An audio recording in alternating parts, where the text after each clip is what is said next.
नमस्कार, मी विद्या. माझ्या यूट्यूब चॅनलवर तुमच्या सर्वांचं अगदी मनापासून स्वागत आहे.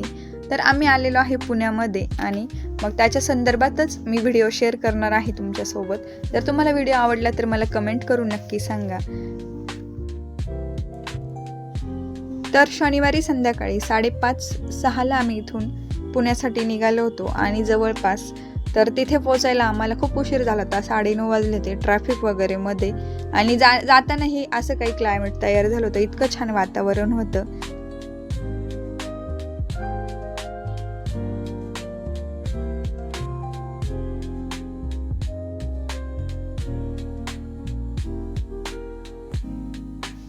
तर जवळपास 9:30 वाजले होते आम्हाला तिथे पोचायला. त्यानंतर ना आम्ही जेवण वगैरे केली आणि आराम केला. तर दुसऱ्या दिवशी सकाळी इकडे स्वयंपाकाची तयारी चालू होती आणि हे दोघे भाऊ इकडे मस्त असं टी व्ही बघत होते. तर त्यानंतर यांना इकडे प्राजक्ताने सगळं स्वयंपाक केला होता. तर तिने इकडे स्वयंपाकामध्ये चिकनचा रस्सा केला होता, चिकन फ्राय केलं होतं, बिर्याणी केली होती आणि इकडे त्यानंतर मी फक्त भाकरी बनवल्या. तर सगळा स्वयंपाक तिने बनवला होता आणि खूप छान स्वयंपाक झालेला होता.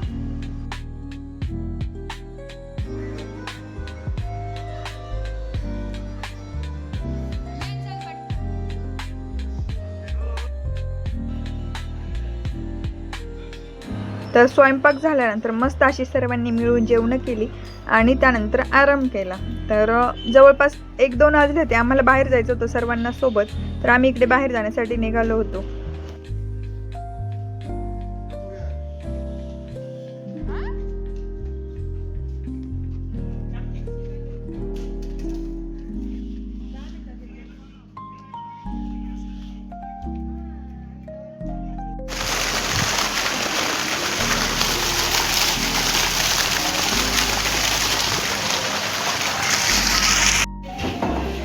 ये बनते फिटिंग बनते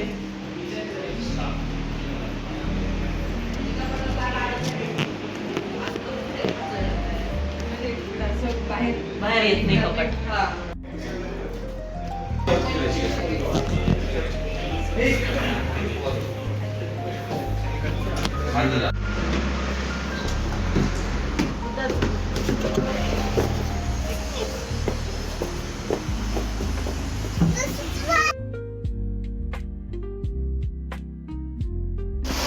त्यानंतर प्रोजेक्ट वगैरे सॅम्पल फ्लाईट वगैरे बघितलं आणि बाहेर इतका जोरदार पाऊस चालू झाला. त्या दिवशी पुण्यामध्ये इतका जोरदार पाऊस झाला.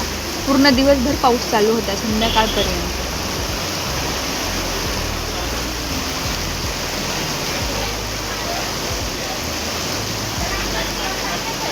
तर पाऊस चालूच होता. मग आम्ही पुन्हा घरी आलो, थोडा वेळ आराम वगैरे केला, चहा घेतला आणि पुन्हा संध्याकाळी बाहेर जेवण करायला गेलो होतो. तर मग इकडे जेवण पण आलं होतं. जेवण झाल्यानंतर आहे ना तर इकडे शतपावली केली. थोडा वेळ बाहेर खूप छान गार्डन होतं आणि पक्षी पण होते पिंजऱ्यामध्ये. तर मग जेवण झाल्यानंतर थोडा वेळ आणि पाऊस तर चालूच होता. वरती थोडा झिमझिम पाऊस चालू होता आणि छान वाटत होतं. ते झाल्यानंतर ना घरी आलो आणि उद्याची तयारी करायची होती. तर घरी आल्यानंतर उद्यासाठी तयारी करायची होती. उद्या होती वटपौर्णिमा म्हणून मेहंदी पण काढून घ्यायची होती हातावर. तर इकडे 12 वाजून गेले होते मेहंदी काढण्यासाठी. तर इकडे बहिणी छान मेहंदी काढत होत्या हातावरती. जर व्हिडिओ आवडला असेल तर मला कमेंट करून नक्की सांगा. तोपर्यंत बाय.